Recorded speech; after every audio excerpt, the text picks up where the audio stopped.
Tell us about your family and childhood. My parents are very religious. My mum in particular is extremely religious. They're Mormon, as we've mentioned, which for those who don't know is a kind of, it's quite similar to Jehovah's Witnesses. It's very American, like modern, pleasure-denying Protestantism, I guess. My dad's very English, very quiet. My mum is from an Italian family. She's, let's say, a lot less quiet. Small house. I shared a little tiny bedroom, bunk bed with my brother. My dad worked very hard, early mornings, late nights. He worked for the post office for 35 years. Raised by my mum. It was not an easy house to grow up with. It was quite volatile.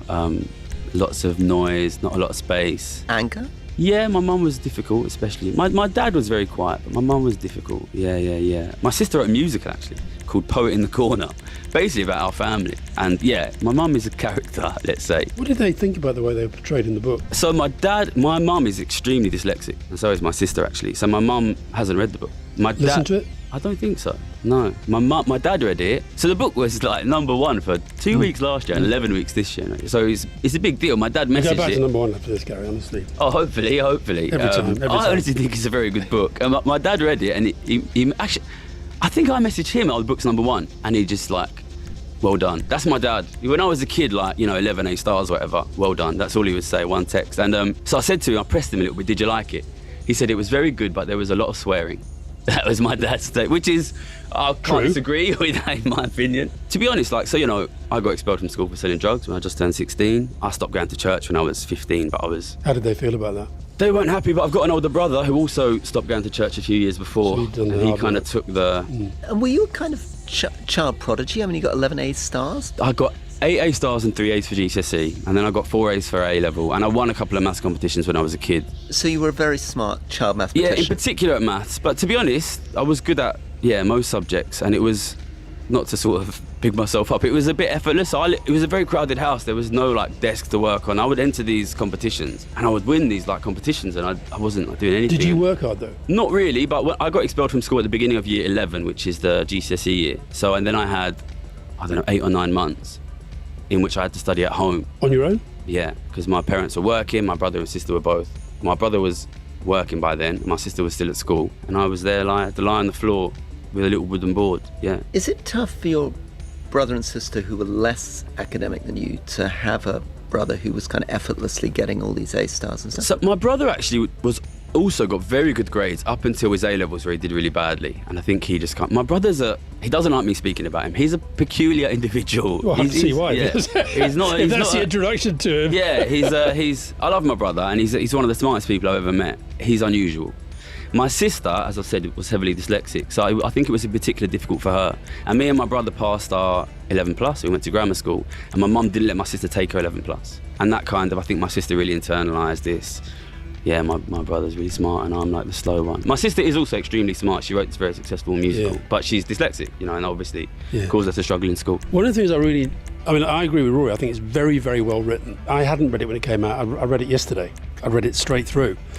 And it sort of draws you in very, very quickly. I think the introduction is brilliant. But I'm really intrigued, because a lot of the book is about class, basically. Yeah, I think so. But I'm intrigued.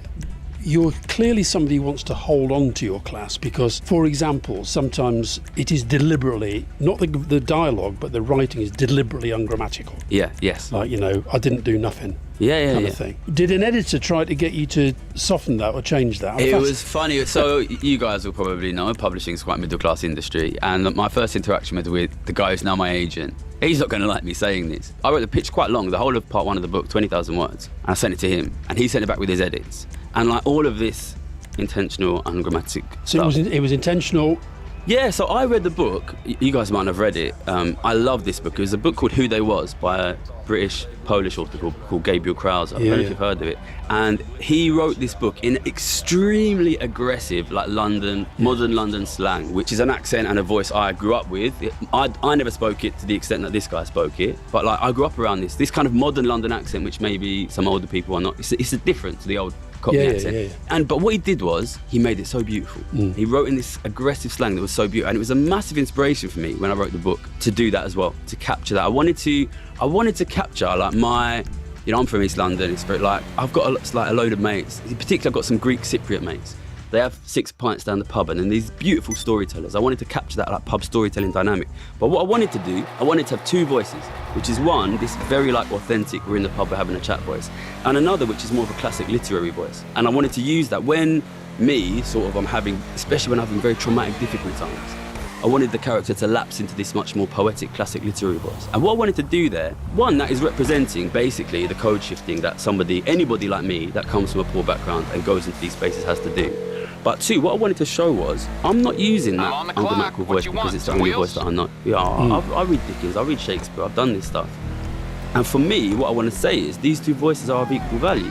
And it says something about our country and about class in our country. And I wanted to say, I can use both of these, and these are both as beautiful as each other. That's what I wanted to do when I wrote it. No, it's good. Well, it definitely works. Let's then get to the kind of big hinge that happens right at the beginning of the book, which is you, with all the complexity of your life, weirdly end up turning up at an investment bank. Yeah. And one of our colleagues, Anthony Scaramucci, the Mooch, who comes from quite a modest Italian background in New York, turned up for his first interview with Goldman Sachs, and he talks about walking, he's wearing the wrong suit. 100% flammable, he calls Yeah, it. Okay. Yeah, and he's immediately kind of mocked by this kind of very fancy New York banker who's like, no, you can't come in there dressed like this. And so the Mooch, unlike you've been quite interested in holding on to your roots. The Mooch has gone the other direction. Yeah. He's now Botoxed, kind of beautiful, drives a Whatever works for him. Drives a Maserati, Yeah. has these kind of exquisite Italian suits. Yeah. He's kind of completely embraced the kind of Wall Street dream. But I guess he would have started with a background not very different to yours, right? Tell us a little bit about how that felt for you. We've had the kind of Mooch's version. What's your version being a Yeah, so kid? before I was on the trading floor, I went to LSE, London School of Economics, which you guys will know, but maybe not everyone will know. It's a super, super elite, prestigious university, like maybe even more elite in some ways than Oxford and Cambridge, and it's this like super international money. So this is where like top guys in the Chinese government, or in the Pakistani military, or the Indian government, Indian businessmen, like super wealthy people from Asia, Latin America, North Africa, sending their kids here. And that was sort of my first sort of introduction to this, like these massive class differences. But you got to reckon, I got expelled from school at 16, and I've been like killing my exams from a kid, and I had this unbelievable self-confidence in my mathematical ability. And I turned up my first day at LSE wearing an Echo tracksuit, which I don't know if these are still popular. They had this massive rhino motif. And my plan was, because I didn't have a desk at home, so my plan was always sit at the front, you listen to everything they say, you understand. So I would go and sit at the front of these massive economics lectures in my like Echo hoodie, and I would call out the lecturers and stuff. People thought I was insane, basically. But like I just wouldn't. And in a sense, this is kind of your classic like immigrant American dream thing. It was because I grew up in a very, very I went to schools that were 80-90% South Asian. I was like, I am not going to let these guys stop me, because I thought I was the best, basically. There's one little scene in the book, I did very well in my first year exams, and my good friend, one of the few guys who's in with their real name, Sagamaude. No, Sagamaude, whose parents literally own the entire East African soap and cooking oils industry. Still do to this day. I said to him, why does everybody know who I am now? Because everybody suddenly recognised me. And he said, because of your grades. But this guy, Sagamaude, was number 1 in first year. So his grades were better than mine. And I was like, but your grades are better than mine. And he said, yeah, of course, but nobody expected it from you, basically. And I think that was, because also I was at grammar school, and I always like the poor kid in the grammar school, but everybody knew I was like the smart kid.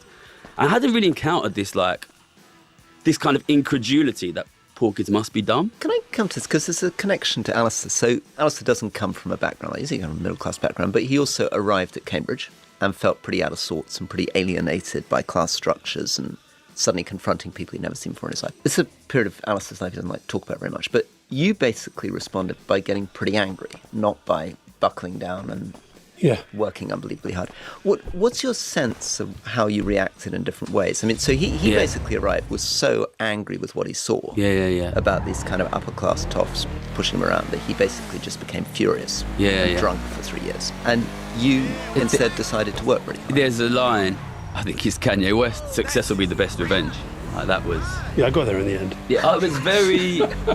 For me, I was like, I'm going to show these guys, like no matter how much their dad is paying to send them across the world, I'm going to be the guy that beats them in the exams. It was like, that was and what you both got in common is you're both very competitive, right? I'm very competitive. Oh yeah, I mean, I think it's tapered off a little bit. I'm more competitive than you.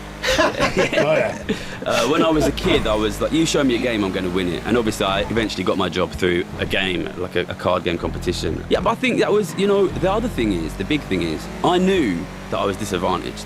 But I knew that we had to find our ways through it, you know. And it was quite fun. I went to this grammar school, this very, very Indian grammar school in East London, and I had all these kind of middle-class Indian friends. And to be honest, I kind of owe my career in a way to them, because they had all this knowledge. They were like, I wouldn't even know what LSE was. You know what I mean? You have to go to LSE, you have to study economics, you have to do maths. And then there was a point where they were like, and now we all apply through schemes for ethnic minorities. And I was like, fuck, basically. They were all much richer than me. But then when I was a kid, you just accept it. You just accept it. You're just like, what's the way? I'm always looking for the back door. Pick you up on that. Yeah. So, because that's a big theme in politics today, particularly in the US. So you just said they all applied through schemes for ethnic minorities, and I'm fucked. And this is something J.D. Vance would talk about, right? White working class people feeling that the whole diversity agenda is favouring middle-class people at their expense. I mean, the truth is, race almost doesn't really come into it in a way.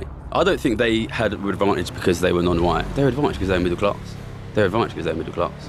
And with parents who push them and yeah, and just because it's not like, you know, it's not like there's not working class. The really poor, like, so I grew up in East London. When you grow up in, especially in North East London, you recognise that there's no such thing as the South Asian community. You know, there's rich people and there's poor people. You know, a lot of the Pakistani recent migrants were extremely poor. None of them got into the banking. You know what I mean? Really, to be honest, I think a lot of this race thing is a cover for the class thing. I want to just read a bit of your book.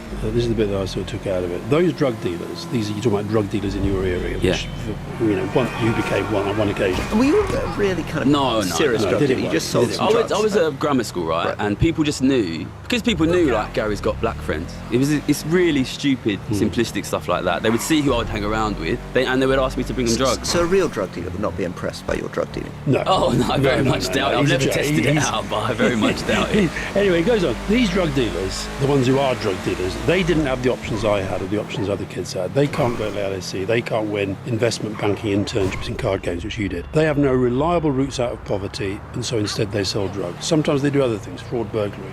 Some of them make money, others of them don't make money. Some of them go to prisons, others don't. Sometimes kids like that, really bad things happen to them.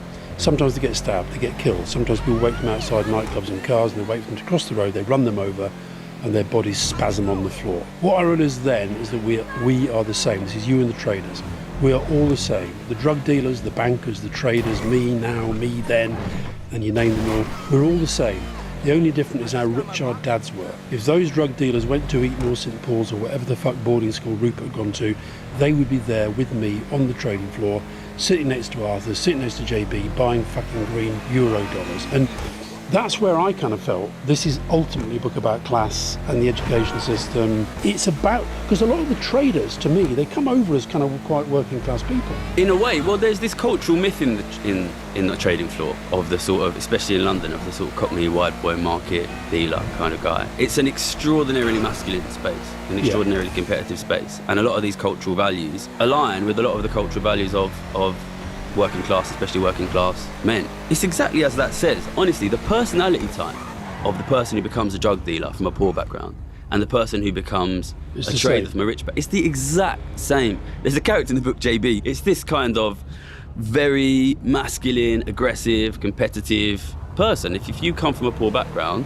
you're very likely to end up in drugs, in crime. The cliche in trading, when you're talking about trading here, you're talking about people buying and selling, I guess, currencies, commodities, shares, is that you went from a world in which you had the kind of classic image of the kind of Cockney kid shouting on the floor of the stock exchange to a world which you're part of the transition to, which is increasingly dominated by maths geniuses. Yeah. And many of them now increasingly from East European, Chinese, South Asian backgrounds, right? You're at this sort of weird cusp where you've got part of the culture of the kind of old Cockney screaming on the floor and part of the culture of this kind of new generation of maths geniuses coming in. And then somewhere floating on the top, weirdly in the book, are kind of these sort of chinless upper-class wonders who are still sort of somehow there, despite the fact they're not part of either of those groups. Wearing pink shirts. You're obsessed with pink shirts, aren't you? Pink shirts is a bit of a metaphor in the book. It's a metaphor.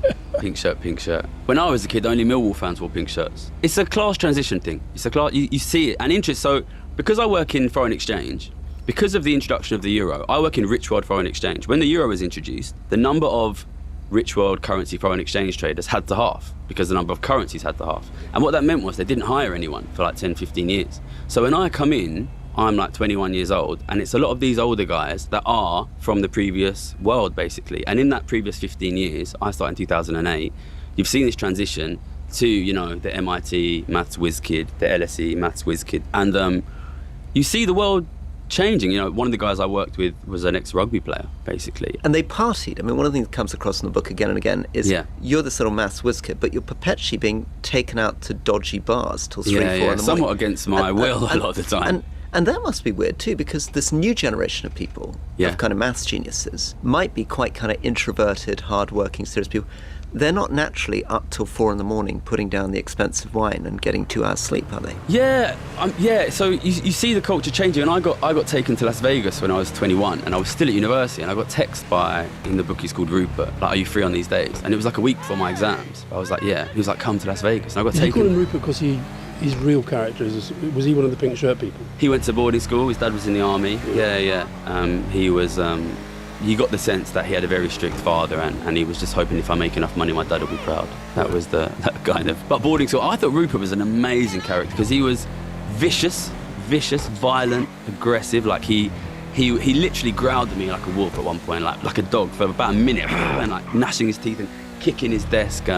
You could hear him growling behind you. Extremely physically violent guy, but then he has these moments of bizarre kindness. So like my friend Harry, his mum passed away, and it was Rupert that was like, we need to do something, we need to help Harry, we need to go out there. And it was also when I was really struggling with my mental health, he's the guy that, like, he was on a Zoom call, sat me down and was like, let's talk about what you need, what you want. It was this bizarre character. Just on I said in the introduction that one of the reasons I was really keen to talk to you is because, you know, of the mental health stuff. When you're describing, particularly when you're in Japan, in the book, are you in the middle of what would be called a breakdown? Are you recognising that you've got depression, or what's going on? So I was diagnosed with situational depression when I was in Japan. I'm not a psychologist. I would confidently say I had a depression. You could say burnout. You could push it towards a breakdown. I went down to about 8 stone in weight. I'm not a tall man, but that's not a lot. I wasn't eating, I wasn't sleeping. I bought a flat, ripped all the furniture out, didn't furnish it, just like mattress on a concrete floor and a TV. That was all I had. I didn't realise, the thing is, nobody knew I was depressed. My girlfriend at the time, in the book she's called Wizard, she was the only person who really recognised it. But everybody else thought, which is really stupid when you think about it, they thought he's rich, he's successful, he must be happy. And there's one little scene in the book where there's another character, JB, who's obviously having a breakdown, massive breakdown. And I go to one of my friends on the desk, Snoopy, and I say, should we do something about JB? And Snoopy says to me, don't worry, JB is the richest man I personally know. And I think it's so absurd, but it shows you how unhealthy our relationships with money. He probably meant by that, I don't know, the guy probably meant that he needs to get himself into a decent place and get rehab. I think it's more simple than that. I think so many people are so obsessed with money that they simply cannot believe that you can be rich and unhappy. It's so stupid and it's so absurd. But the thing is, so many people, especially young men, are quite unhappy. And they tell themselves, I'll just work harder, I'll make more money. I'll work harder, I'll make more money. If I make the money, I'll be happy. So they need to believe that if you have money, you will be happy, because that's their whole plan, is I'll make more money and I'll be happy. What did you learn about yourself going through that and then hopefully coming out of it? You know, I don't want to undermine depression because it was really hard. But personally, I'm glad I went through it, actually. I think I'm a much kinder person now since going through the depression, and also a less selfish person. It's a really small scene in the book where I went to karaoke in Japan, and I am actually not a bad singer, would you believe? But I hated karaoke. I would get really self-conscious. The Japanese people would always be like, go sing one. And they said it's about making other people happy. This guy sat me down and said, listen, you're doing it wrong. It doesn't matter whether you sing well or sing badly. What matters is that your guests have a good time. And this is like, I think Japan as a culture probably takes this too far, but it's a very different approach to selfishness. And then I started to go to karaoke and I would try to laugh and make a joke and try to entertain. And then suddenly I started to enjoy it more. And for me, it was weird because surely I should be happier when I'm focusing on my own enjoyment, my own happiness. But I don't think life is like that. I don't think humans are like that. I think, yes, humans are selfish at times and at places, but I think it's also a really important part of being human to care about others and to make others happy. And you don't think you had that before? No, listen, I think British society and I think also American society has gone too far on this. That message was never in my life. You know, I had this religious stuff about God and that, but I never really had this simple idea, which is you, as a human, will not be happy unless you try to make other people happy, unless you care about other people. I was told, get rich or die trying, and I was watching MTV Base with hip hop stars throwing strippers into swimming pools, you know, get rich, you know, you wave all this expensive stuff in front of young kids who can't afford them and you make them go insane. And the truth is, I know money is important and I know I have the privilege of saying this as somebody who has money. I don't think it's possible to be happy unless you care about making other people happy, and not just your kids, your wife, your family. I think it is fundamentally mentally unhealthy to not care about the broad health of the society that you're in my opinion. So, of course, what came through the world you were in and the trading floor is a lack of really. Oh, it's extreme. It's so extreme on that. It's me, selfish. And is it selfish, impossible to think about fight. the people in that environment? Do you feel strange if you do suddenly think, I wonder what poor people think, I wonder what foreigners think, I wonder what it's like to live on the street? So I had a boss in the book is called Chuck, who got diagnosed with a brain tumour while he was working with us. And he brought us all into a room and he said, I'm sorry guys, like yesterday I got lost on the way home. I went to hospital, I've got a brain tumour, but the doctors say they think they can operate it, so I shouldn't have to take much time off work. That's what he said, and it was so funny, but so sad. And it's just, we honestly, I think we train our young men to be kind of psychopathic with regards to work. And I know it's cliche and it seems stupid, but there is more to life than that. But we've also created this world where for so many men and women, if you don't work really hard every hour God gives, you can't put food on the table. And that's what I want to change. That's why I do the work that I do. Just on the I'm interested in the values, and also, you know, this is a political podcast, the politics, I guess. There's a bit in the book where I think Gordon Brown is Chancellor and he's talking about taxing the bankers and bonuses and all that stuff. And you lot just laugh. Well, it's in a weird way, it's funny, right? Because that would have been 2009. So I start June 2008. So 2009, I am still a very poor person. Like my net wealth is like basically zero. I've made like basically no money. And I'm surrounded by these millionaires, although at that point, I don't know quite how rich they are. And I've worked my tits off to get into this place. And then suddenly, here's Gordon Brown, we're going to tax the bankers. Can you imagine how I felt, basically? Like you've worked like 21 years slaving away to get into this place. And it's like, now they're going to tax. Specifically, it's not going to affect, these guys are already millionaires, right? It's me who's going to be affected, who has nothing to do with the crisis, right? So you weren't laughing, but they were. No, but then I turned around and this guy, Billy, who's this another Scouse from a working class background, he's grabbed me by the shoulders and he's like shaking me. He's like, don't worry, guy, they're never going to tax us. And they're laughing. And the thing is, they were right. And when I introduced Caleb, who was my boss, I describe him as, he's the most confident man I've ever met. And he has obviously, you know, I come from a poor background and you see this kind of swagger confidence of, for example, drug dealers.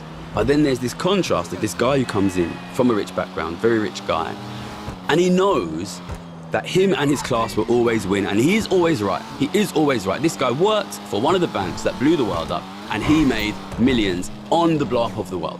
And it's comedy, but they're 100% right. They were right, they are right, they're still there, they're still making millions of pounds. And look, you know, 2008 crisis was resolved in such a way, the rich got massively richer, the poor got poorer.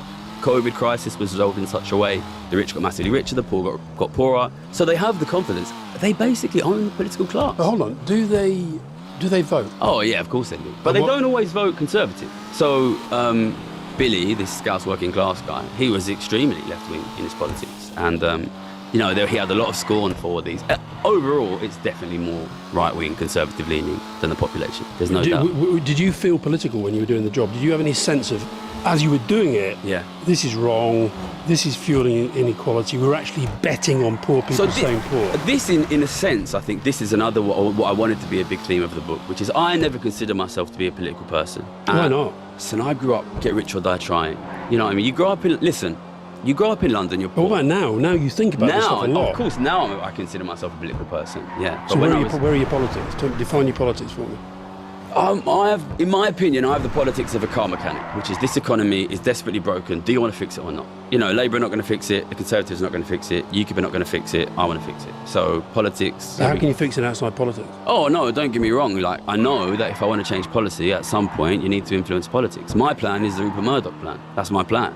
If you control what the public believe, then the politicians have to do what you say. Listen, I'm an economist, okay? 3 years at LSE, Maths and Economics. 2 years at Oxford, Economics. 5-6 years in the city, predicting on the future of the economy. I've made millions of pounds betting on the collapse of the economy. I made an enormous amount of money betting on the collapse of the economy after COVID. I can tell you now with absolute certainty, and I would like you to remember this, because I know I do things like this, that people go home and they say, oh, that guy, young guy, he's passionate, he's a bit naive. Remember this, because I will be correct. In 5 years' time, the economy, in terms of living standards for ordinary people, will be massively worse than it is now. I guarantee you that. I guarantee you that. Because And you're defining that in terms of median incomes or GDP per Living capita? standards. Because you can't look at just median income and what's going to happen is prices are going to go up. So if you say tax wealth not work, Yeah. right, let's say that happens. Yeah. Let's say the current Labour government, you know, down the track a bit, think, okay, we're just going to have to swallow very, very hard. We're not going to be able to build the sort of public service we want on the back of the current economy. Therefore, we're going to have to go down this wealth tax route. Yeah. How big a difference can that actually make? So when you talk Yeah. about, you know, that's your line, tax wealth not work, maybe we need to be even more radical than that and think about a total reshaping of the economy. I'm on the clock. And how does that even begin? Yeah, I mean, listen, I'm this is bringing going to to get you. much, much worse Okay, very, very I got quickly. stuff to do. You know, you and I are sitting on the Titanic and the iceberg is over there. And you've just asked me, you know, maybe we need to think about whether boats are the best way to cross the Atlantic. And that's a good question.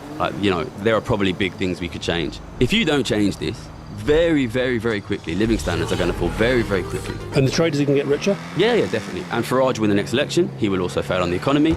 And, you know, Labour will get back in, they'll fail on the economy. And what will follow Farage will be something further right. And can you take listeners back who aren't following you all the time Yeah. to why that's the case? What are the 3 or 4 main reasons Listen, why that's going to happen? the clearest way to explain this is, imagine you are a billionaire. You have a wealth of £1 billion. What people often don't realise is the passive income that generates. So if you have a wealth of £1 billion, you will have a passive income of something like £50 million a year. That's from your wealth, income from your wealth. So doing nothing. Yeah, that's not from your work. £4 million a month, so £1 million a week. You have a passive income of £1 million a week. Imagine you are that person, and bear in mind there are people who are much, much richer than that. You have a passive income of £1 million a week. How much do you spend in a week? A lot. You know, I'd massively struggle to spend £10,000 a week. So you spend £10,000 a week, you live like the Queen, and then you have £990,000 a week to invest. The problem is the economy is not significantly growing. So the only thing you can do is buy existing assets. So what happens is these very wealthy people, they basically have no choice but to buy up existing assets from the middle class, from the government. Become richer. These groups cannot compete. And what you see is the loss of middle class wealth holding. And the reason that living standards have been good in the West for the last 70 years is because we have had an unusually wealth holding middle class. That is not the norm internationally, that is not the norm historically.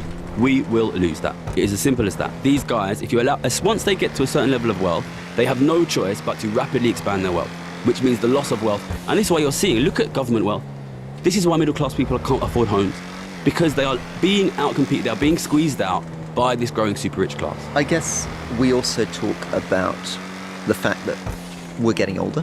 You know, when the welfare state was set up, there were 20 working people for every 1 retired person. It's now like less than 3 working people for every 1 retired person. Fewer. The big tech companies that you get in Silicon Valley, partly because our capital markets don't work. So if you set up some fancy AI company in Britain, it's going to be bought up by the US because you can't really get investment in Britain. They take more risk in the US. That our infrastructure's creaking. We don't really know what to do about our public services. Along with this issue about wealth, there's all these kind of background issues about a expensive, poorly provided for, increasingly elderly society, low productivity, low innovation, even compared to places like the US, where in fact the wealth problem is even worse. So it can't just be about wealth, can it? Because the US has got the wealth problem going through the roof, but their economy's grown 50% bigger than ours in the last 50 years. It's not just about wealth, but if the picture is of a broadly weakening economy, why is basically every stock market in the world at an all-time record high? Why is the wealth of they're banking on the rich and the inequality. super rich in this country at an all-time high? So this character, and don't get me wrong, there are other economic problems in this country, in other countries, but if the situation is of a broad economic weakening, then why are the rich and the super rich aggressively, extremely rapidly getting richer? Well, let me flip that around. If that's the big problem, there are far more billionaires in the US. There's far more inequality in the US, but the American economy is growing much faster than ours, and their productivity is much greater than ours. Have you heard this term that was bouncing around a lot in the US economics and political discourse the last couple of years? The vibes are off. Have you heard that term? The vibes are off. So for people who don't know, this is the idea that basically Americans think they're getting poorer, but they're really not. They're idiots actually getting richer. Listen, I went to elite economics universities, and now I exist in a kind of politics media space. Most people are relatively rich, relatively financially comfortable. I don't think living standards are getting better for the average American. But the problem you have is, you know, the problem with the crisis of inequality, which is, as you say, if you have a broad economic weakening, everybody will say this is bad. The problem of a crisis of inequality is it looks great for the top 1%, and it looks pretty good for the top 5%. How many people outside of the top 5% are in this conversation. Top-level politics, top-level economics, top-level academia, top-level media, top-level central banking. Basically, what you have is, you have a bifurcating economy. You have an economy which is splitting. The top 1% is aggressively splitting off, and the top 5% are kind of hanging on to their coattails. Let me try this one more time, though, Gary. US and European economies were about the same size 15 years ago. Yeah. The American economy is now 50% larger than the European economy. Average incomes, even in a poor state like Mississippi, are now higher than average incomes in the United Kingdom. And they have the most extreme wealth inequality of anywhere on earth. Yeah. And more equal societies, Germany, Sweden, Denmark, are not remotely achieving those levels of productivity and growth that they are in the US. So what's the reason for that? I think there are a lot of reasons the US is growing quicker. I think you've seen they've moved into things like fracking, they've moved into things like tech, they've managed to capture big tech. We have to accept the fact that the US is a much larger country with much more natural resources per person, it's much lower population density. It has some natural advantages, it's managed to capture some industries. But 15 years ago, we were the same size as them. So what have they done over the last 15 years in policy terms that we haven't done? Well, I think they've captured these growths, right? They've captured And they haven't fracking, done it they've captured through, tech. They didn't do it through wealth tax, did they? No. Rather the reverse. No. They've gone the other direction. But Yeah. what will happen in the US is the US will continue to grow and living standards will continue to fall for the average person. It's the same thing that's happening here. You know, the US has the same problem. Just on your 1%, 5%, etc. And given that you come from a background where I imagine quite a lot of the people that you grew up with will be tempted by the kind of populist far right. Yeah. Because they'll be saying, well, Labour hasn't delivered for me, Tories haven't delivered for me, Brexit's been a disaster, and therefore I'm going to try something that says it's going to blow up the system, even if it's not. What does it say about those people that they're tempted by people who pretend to represent them whilst actually being as 1% as they can? I would put Trump in that, I'd put Johnson in that, I'd put Farage in that. I think you just have to recognise that the average person is not super interested in politics and they're not super aware of politics. What people see, you probably didn't see, there was a sort of meme video that went around a few years ago of an ice skating race and they're going around and around and around the track, and just before the finish line one of the skaters falls over and he takes out the whole line, they're all neck and neck, and there was one guy who's like nearly a lap behind, comes around and wins. For me that's Farage, and that's also Trump, and that's the whole far right. Just unbundle that, explain that. What it is, across the Western world, people have voted centre right, centre left, centre right, centre left, and they've repeatedly seen increasingly rapid falls in living standards at them. So, you know, people will vote. People skating in the front. Listen, Obama's big slogan was hope and change.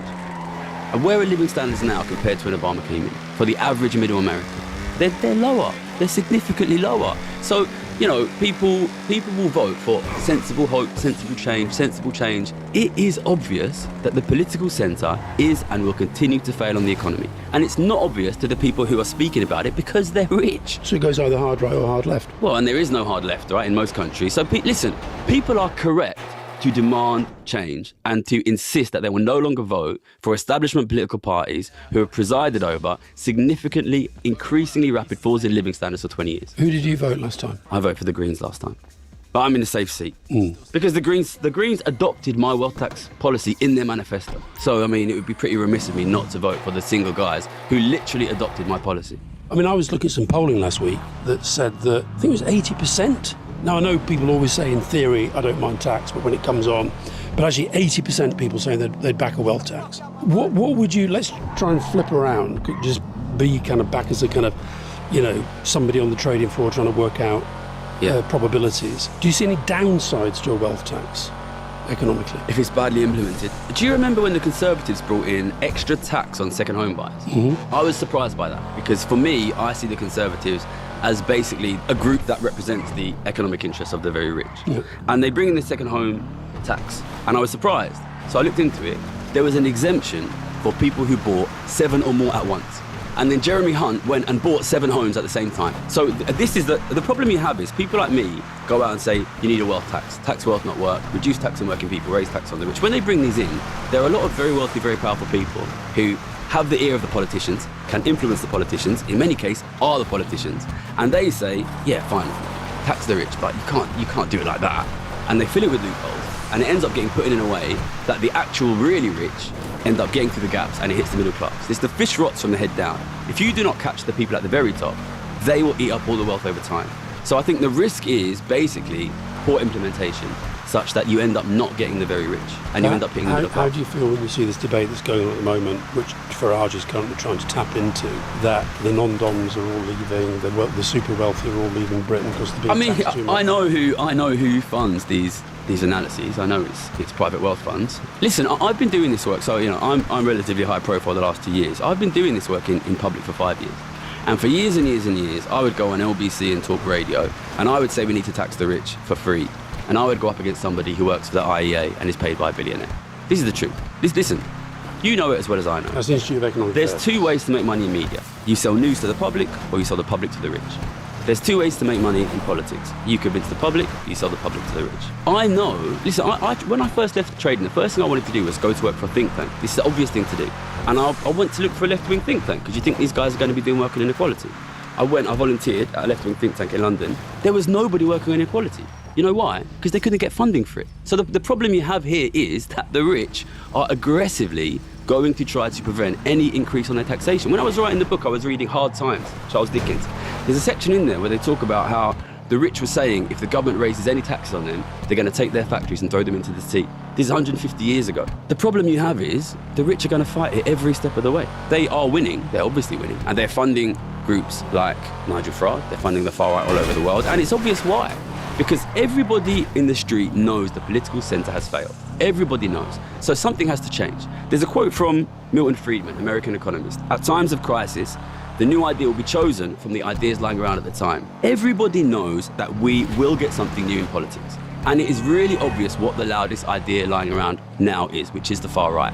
And the second loudest idea is us, tax the rich. So if you are a billionaire and you know that politics is going to move either towards the far right or tax the rich, what are you going to do? You are going to fund the far right, and they are doing it aggressively. Look at what Elon Musk is doing. These guys know that they don't want to pay higher taxes, and they are correct that the way to prevent yourself from having to pay higher taxes is to aggressively fund the far right. And I'm out here with a Patreon, you know what I mean? Tell us a little bit about what you make of Labour.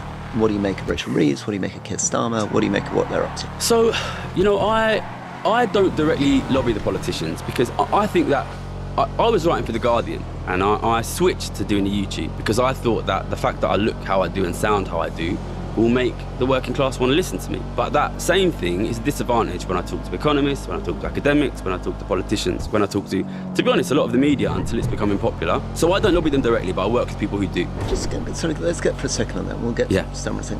What is it that you think is the disadvantage? I mean, as you say, you've studied economics, so why do you think there's is it that you're choosing to present yourself in a certain way? Could you, I mean, given that you know how to change codes, right? Yeah. Presumably you could quite easily remember what you did. I remember when I was a at kid. LSE I and remember Oxford. when I was a kid, somebody saying to me, if you want to be successful, you've got to change how you talk.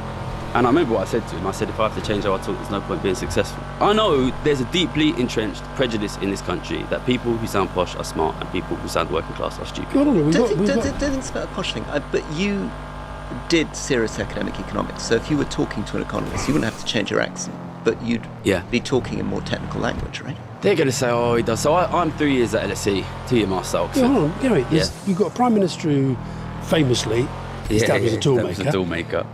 A deputy Prime Minister who's got a background that, is frankly closer to J.D. Vance than it is to me. Yeah. We've got, for the first time ever, a cabinet entirely made up of state-educated people. And who makes the economic policies? They have a lot of power to direct them, for sure. Yeah, but who are their economic advisors? Who are the big economists in government? I don't know the answer to that. Torsten Bell? What do you think his background is? I know Torsten Bell very well. I think Torsten Bell's left-wing. And do you think he's from a working class background? I don't know. I know he's a twin. He's the poshest man I've ever met. Torsten Bell? Yeah. Poshest man you've ever met? You've just met Rory. That's true, actually. Second now. I've got a feeling, maybe we can check this, I reckon Torsten Bell went to a grammar school, same as you. But anyway, so you and Torsten Bell... Sure. I mean, maybe he lived next door to me. Listen. But listen, before you go on, Rory, just when you were hearing Gary do that sort of, whoosh, this is what I really believe. Yeah. On a scale of 1 to 10, how much were you almost buying into it? I'm about 8, because my big worry with it is the reality of politics. My honest response is that it feels like you're getting a party political broadcast. You've taken on the tone of somebody who's addressing millions of people and whipping them up. That's part of politics. And my guess is, if you wanted to engage with politicians, you could. I don't think you need to conclude that the reason... 100%. I don't think the reason Yeah. people aren't listening to you is that you've got an East End accent No. for a moment, right? These people come from backgrounds, most of them poorer than yours. They grew up in families poorer than yours, most of the Labour cabinet. Yeah. I don't think they're going to be impressed or worried by your accent, and I think you're overplaying that. I think your class anger need some, huh? is not Wanna letting you ride? see some of the Let me realities know. of politics. I think what's more likely to be a problem Yeah. It's coming is they at don't ya. appreciate being patronised.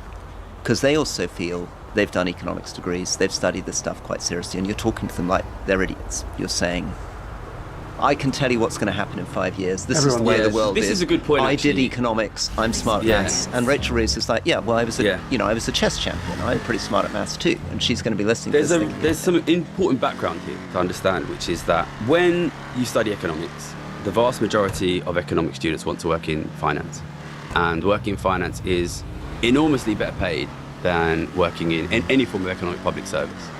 The vast majority of the best students will go into finance.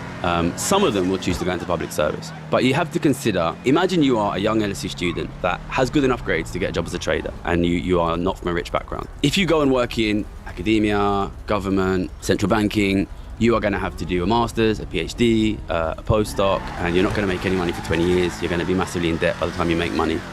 I was a multimillionaire at 25. And when my brother needed to buy a house, I helped him. Now my sister needs to buy a house, I'm helping her. The truth is, the nature of our economy and academic economics means there are very unlikely to be many, if any, economists from working class backgrounds in the public debate. So the end result is the vast majority of economists in public background either couldn't get a job in finance because their grades weren't good enough, or they were so rich it doesn't matter. That's the truth. And these guys, they went and saw the best students go work in the city, make millions of pounds. They went and locked themselves in a library in Oxford for 10 years, and they don't appreciate somebody coming back after making millions of pounds, after beating them in undergrad, and saying, well, can I explain to you? Listen, let me say what happened when I went back to Oxford, right? I went back to Oxford, we had the lecture on interest rates, and I was at that point one of the most successful interest rate traders in the world. And we had at that point incorrectly predicted that interest rates would go back up 10 years in a row. And I went to him and said, why do you think we're so bad at predicting interest rates? This is an Oxford macroeconomics professor. He said, no, you're wrong. We always knew rates would stay zero for 10 years. This is in 2017. That's just categorically wrong. I was quite shocked, and I tried to explain to him that was wrong. I said, okay, I'm going to send you the data. I went back, I sent him the data. He said, oh yeah, you're right, we have been wrong. We have mispredicted interest rates. We have mispredicted the strength of the broad economy for 10 years. That was it. He wasn't interested in talking. These guys have been wrong on the big economic issue of our time for 10 years in a row. This guy hadn't even noticed. These guys are so bad, they are unable to recognize that they are bad. I cannot explain to you how serious this situation is. Listen, I know I do patronize them, but the truth is they're terrible. They're terrible, and the world's falling apart, and they themselves get rich while it happens. So yeah, I am angry. But the professors of economics at Oxford are not getting rich while it happens. They get about 40 You're grand- confusing 40 two grand different max. types of No, resentment. listen, Look, they're on the not- one hand, you've got a model where there's like the super billionaires who are buying seven You houses. think the professors and at on the Oxford other- are not rich? Well, no, wait. You're doing two different things. On the one hand, you're Yeah. like the people who become professors are Yeah. losers who couldn't get a job in a bank. And if they had been smarter, they would have got a job in a bank. Yeah. And so there are different narratives. They're all got the same narrative, which is No, but the thing, I'm angry, these I'm guys, working class, and these these guys who guys are become ri- are professors, rich and ignorant, they don't right? make Yeah. a huge amount of money. Yeah. They are there because they don't need the money. They come from rich families. They come from rich families, Rory. They don't need the money. Okay, well, look, Rachel Reeves would be very happy to sit down and listen to you. Yeah, but but I listen, think she would- wasn't before the election, and okay. we tried our best. But my guess is that if you were to say to her, the fact is, you're just not smart enough to get a job in a bank. And, Oh, no, listen, I'm not saying that to you. I'm not saying that to Or you. you come from a rich background, and that's why you went into I've public been service. trying to get these guys to speak to me for a long She'd say time. neither I of think you. that's speech. Tell me what you thought of need me Gordon to bring Brown you a ride? as Chancellor. Gordon Brown It's is on the way. not somebody, believe me, who's motivated by getting rich. Yes, I was young when he was around. I wasn't super politicised. My sense is that I think he actually is a very intelligent person, and I don't think he's selfishly motivated. I think, but I don't know the guy. This is just my sense from outside. So in that sense, I think he's the kind of person that I think we need more in politics. Intelligent people who think sensibly about the economy, who are not self-interested. And also, I think, because where I completely agree with you is about this issue of inequality. I think inequality is way worse than people understand. And what your book brought home to me, articulated in a way that maybe I hadn't, is that for the people you were working with, it's a deliberate strategy. Inequality is the strategy for the guys that you were working with, the traders who are going to get rich by things going tits up for middle class and working class people. Look, one of the things that I really loved about your book is your description of the culture, the kind of anthropology of these bankers. And it totally reminded me of Parliament. My sense is the public does not begin to understand how bizarre these people are, how dishonest it is, how amateur it is, how little they know what's going on. Did you make politics now as well? The two worlds Oh. are identical. I genuinely think if you took a normal person and put them in Parliament, they would be so horrified by the kind of micro-bullying, bad behaviour, lack of knowledge. And then I'm reading you write about banks. It's exactly the same. I mean, these characters you're surrounded by are some of the worst human beings I've ever seen in my life. Yeah, there were some good guys there, but Are any of you still your friends? yeah, I was still. Can I continue to develop this before he gets onto this? Sorry, your yeah, friends? sure. Right. I mean, tell me about this. And it actually eventually leaves you basically to a nervous breakdown. I mean, I felt like this a bit in Parliament, that after a few years you just can't handle this anymore. And part of that is the whole thing is so mad. The people are so mad. The enterprise is so mad, the way people are acting is so mad. And a lot of it actually, oddly, isn't about, smart economists with sharp brains. It's actually people out drinking all night, getting no sleep, taking these massive gambles, wrecking their families. I think the big thing for me about the trading floor, culturally, is it's the absolute extreme of masculine, aggressive ambition. I had this Italian junior, the book is called Tizzi, and he was working with me when I was like a very successful trader. And he says, you're a great trader, but the problem is you're too homo homini lupus. And I was like, what the fuck is homo homini lupus? He says, man is wolf to man. And I stood up to him and I said, look at these guys around me. Every single guy in here is trying to pick my pocket. Don't tell me man is fucking wolf to man, because you're surrounded by wolves. And that was the sense. It was. But for me, what I wanted to get with, and it's interesting you make this comparison to Parliament, because it's not just about the trading floor. For me, this is about a taught mode of masculinity that we teach all our young men, which is that your job is to make money, your job is to do the best for you as an individual. Greed is good. You are supposed to win. There is no such thing as society. You have to win, you have to win, you have to win. And this is not just the trading floor. Politics has weirdly got an analogy, but it's different. So politics isn't about money, right? People are not in there to make money. They're, making whatever they're making. £80,000 a year. What they care about is winning. It's very tribal. It's a game. It's, can I stick it to the opposition? Can I get more votes than them? Can I land the headline in the newspaper today? So that's what's driving them. But what it's got in common with your trading floor is superficiality, micro-bullying, absence of values, pure competitiveness. Yeah, even trading, in my opinion, is not really. It is about the money, but it's not about the money. It is the same. It is about the winning. It is about the winning. It is about the competition. It's this obsession with winning, And is it about being power? the best. Do you feel powerful when you're sort of saying up 2 million up, 3 million down? Do you feel power in getting that? It's a status game. It's the. For a lot of these guys, you it's the weren't very happy logical when you got the New equivalent. Zealand account, were you? Sorry. When you got the New Zealand account, you weren't very happy. No, was it? it's a state. It's just a classic. It's Macbeth, right? It's the power game. You want to be the top dog. You want to be above those guys. Like, it would be meaningless without the money, but the money is about being the best. The money is What do you about think it says winning. about that world, that at least in politics there are women? I can't remember a single. Did you have any female traders? No, there's no female traders in the book. Yeah, there's only one named female character, and that is the woman who brought me onto the trading floor. Yeah. And that was intentional, because, like, for me, do you ever remember the final scene of The Godfather, if you've seen it, where he's in there with his consigliere and his wife's outside holding the two kids and the door closes on them? Like, that's the guys on the trading floor would go out on Thursday night to try to get laid, purely so they could try to boast about it to their male colleagues. Like, the only romance there is between the traders. I read the audiobook, I recorded it, and when I read it, there were some points where I had to stop because I got emotional, and those points were the points at which the traders showed each other kindness.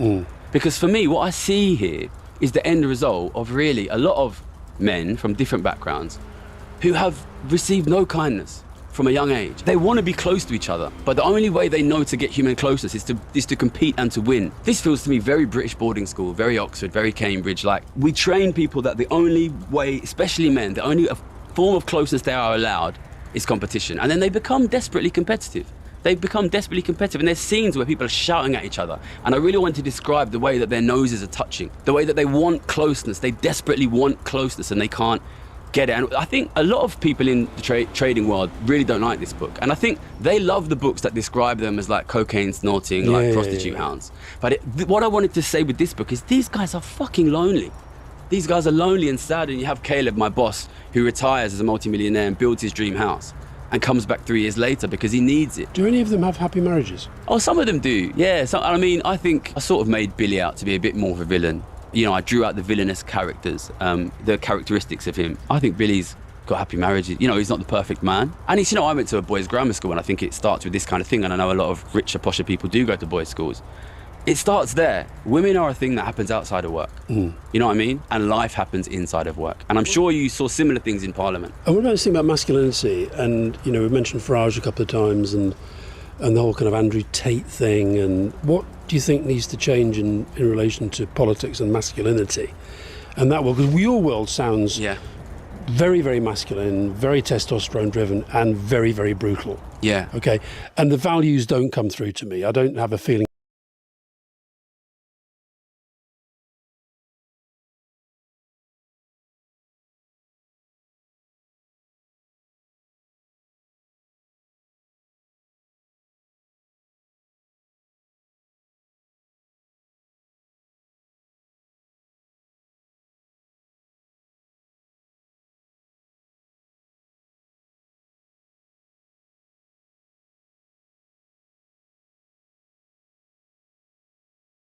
of people thinking we're making the world a better place. I don't have any of that at all. Whereas in politics, at least you get some of that. But I just wonder what it says about us that is now, in today's world, still so prevalent. Yeah. And probably becoming worse, I'd argue. I think you need to recognise the reality of the world men are in, and especially importantly, the place class plays in that.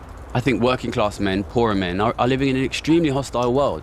But we live in the myth of meritocracy that tells you are what you make, your value is the money that you make.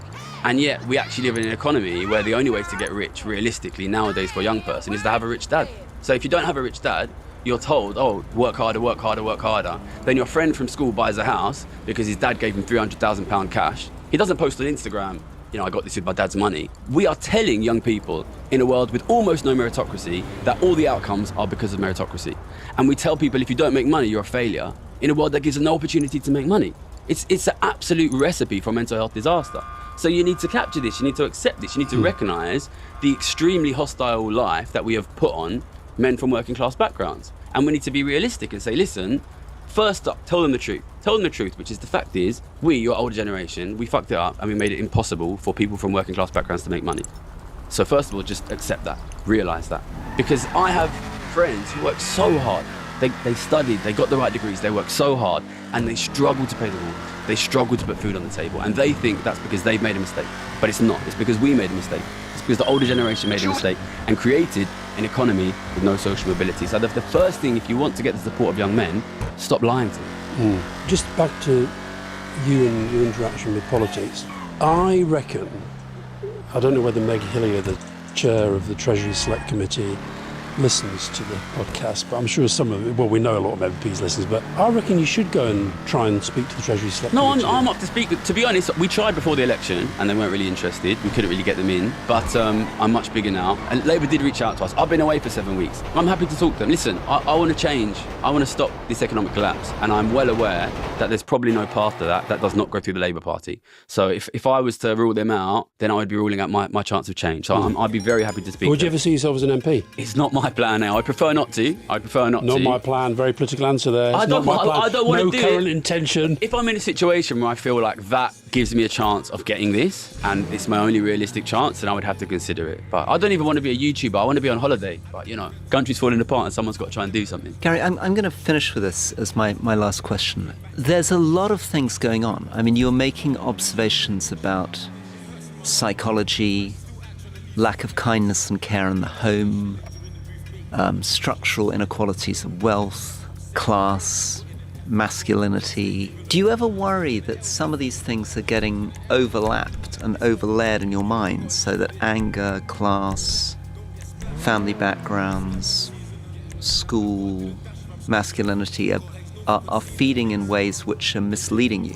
That if you kind of got back to your kind of self at LSE, trying to look at how you frame economic policy, that you might want to take a bit of a step back from that degree of kind of... I do worry about that.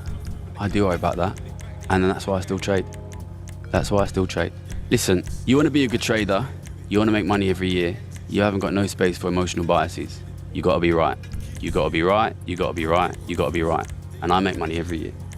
I keep betting, I keep winning. The truth is, the best paid 10,000 economists in the world, they are all traders. And I'm the only one that's going to speak to you because they get paid not to speak to you. I keep trading, I keep betting, I keep winning. I think I'm good at this. I think I'm right at this. And I think I'm going to keep being right. Okay. Well, thank you very much. Thank you. So, Rory, what do you think of Gary Stevenson? Well, I was intrigued. I think he's a really, really talented writer. And I thought his expose of working in the city, as I said, was extraordinary. And there's an incredible dystopian vision of his final moments in Japan, marginalized by the company, going through significant mental health issues, them trying to basically trap him in a job he doesn't want to be in and giving him more and more meaningless work. I thought we got a pretty clear idea, I think, both of some of those struggles, but also of his character. And I think he's sort of aware of some of the things that people might notice in his character.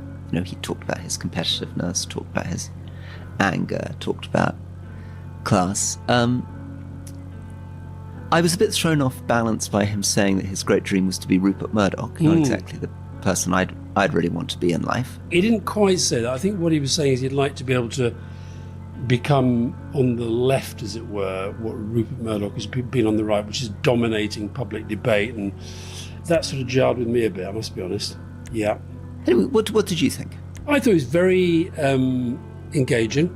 I thought he's, you and I have both been in this mode where you're talking about a book. Now, he's had the book's been around a long time, but when you were talking about the book, you and I were new to the book, we read it, we both liked it, we wanted to talk about it, and you slightly go into a mode of the stories that you tell and the points that you make, and there were bits of that which were, I could sort of knew he was on kind of book promotion mode, which is, fair enough, because we were asking about his book. Where I found him really interesting, I thought it was very interesting, for example, when you sort of gave him that pretty harsh, truth. You basically said, I think you could come over as pretty patronising about other people, not really understanding. And he took that completely on board. He didn't sort of get prickly or defensive. He thought, I've thought about that and I'm not sure how to deal with that. I'm always very wary of people who say, everyone knows. Everyone knows this is this and everyone knows this. Well, no, not everyone knows, because not everyone thinks the same about most things. But look, he's very, very passionate, he's very intelligent, he's got a good brain, and he's now decided he wants to put it to the use of trying to change the way that we think about the way the economy works. And he's basically asking for really, really big changes in the system. I mean, is there anyone he reminds you of, or do you think he's a very unique individual? I mean, it's an interesting combination, isn't it? Because as you point out, it's not exactly his life story, because as you pointed out, a lot of the Labour cabinet have more extreme life stories. It's a kind of mindset, isn't it? It's a combination of a particular attitude towards the world. I'll tell you what, when you said, is there anyone who reminds me of? But if you upped the charm a bit, he'd remind me a little bit of Alan Johnson. Right. Okay, because Alan Johnson is phenomenally charming. He wasn't uncharming, but you felt quite a lot of the time he was on stories that I know, points to make that I want to make, a little bit on transmit mode. But listen, he's a very, very effective communicator. I think he underestimates, maybe he wants to underestimate the extent to which politics would engage with him. I get the point about, Rachel Reeves didn't want to see me and all that stuff, but I think actually politics would be keen to engage with somebody like him, not least because he's clearly, you look at the numbers of his YouTube videos, he's reaching a lot of people with the message he's trying to put over. I didn't find him cynical, which was, as you say, you read that sort of horrible kind of portrayal of the world that he was in, the people he was surrounded by, quite easy to become cynical. I didn't find him as a cynical person. I was intrigued about what he said, and maybe even more so what he didn't say about his relationships with his parents, with his family and friendship and that sort of stuff. And so anyway, I found him very intriguing as a character. Yeah, I thought he was a very interesting character. I wonder a little bit whether it's not a type that I've seen a little bit in politics, particularly in more kind of radical, almost revolutionary politics, which is the whole system screwed.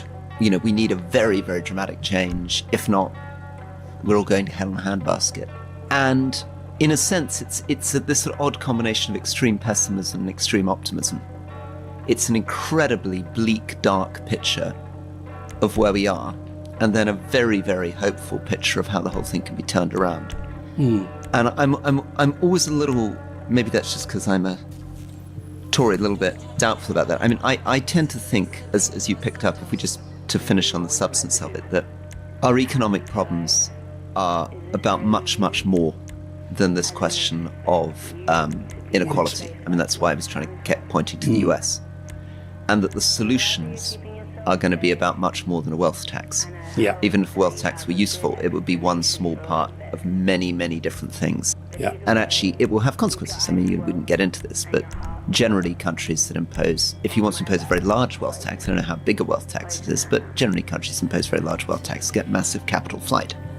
So there's a huge moment of readjustment. And if, on the other hand, you impose quite a small wealth tax, then you probably don't achieve many of the policy objectives he's talking about in terms of quality. I mean, that's me, from me. Yeah, well, just on that though, if you remember when we interviewed Rachel Reeves in opposition, and one of the reasons why you didn't really take to her was because you felt there was a gap between what the economy needed in terms of genuine reform and the proposals that she was then coming up with. And he, in a way, is saying, I think the wealth, tax wealth, not work, is just a nice, tight slogan for one part of the things that he's talking about. But of course, the other thing is, as he says, he's not a politician. And even though he didn't 100% rule out that one day he might, you didn't have some feeling there that this is somebody who wants to be a politician. He wants to influence debate, and he wants to generate a sense of anger about the state of the world and understanding about the state of the world. There's another guy who just popped into my head when you say, who does he remind you of? He reminds me a little bit of Yanis Varoufakis, the former Greek Minister of Finance, very left-wing, very charismatic, very dogmatic in his what is right and what is wrong and what everyone knows. It's been interesting for me when we're out and about, and I know you get this as well, and people say, oh, have you got coming up and leading and what have you. It was interesting to me how a lot of people didn't know who he was. Lots of people that I said Gary Stevens, they didn't know who he was. But those that did were broadly very, very enthusiastic about him.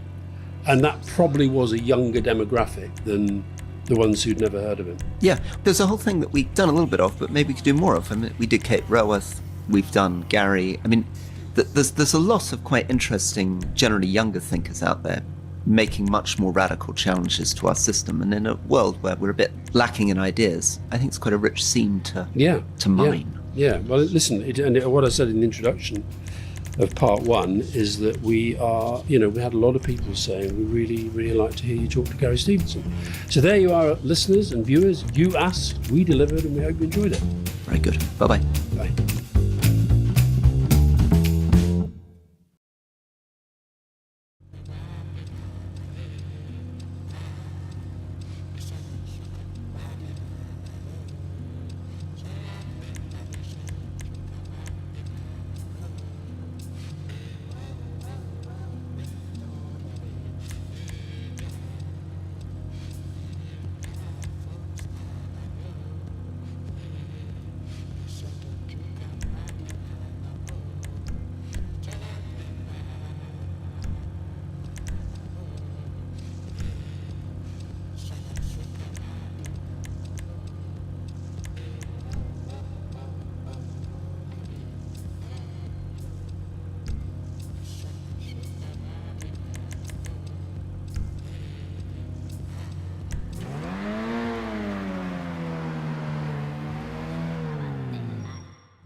you need, boss? Some wheels? I can bring them round.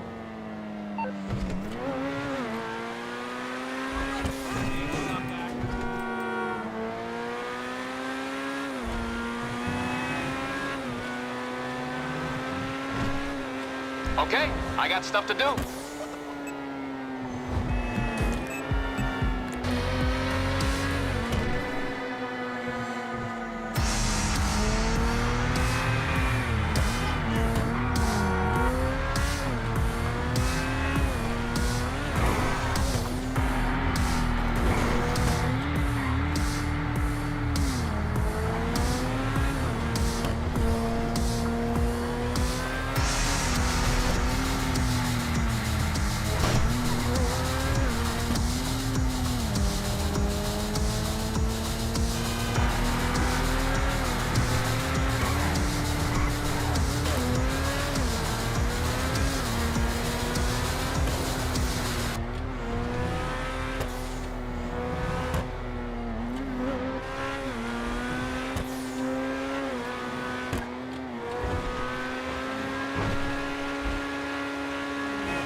I'm on the clock. What you want? Some wheels? Aight, I'll get back to work.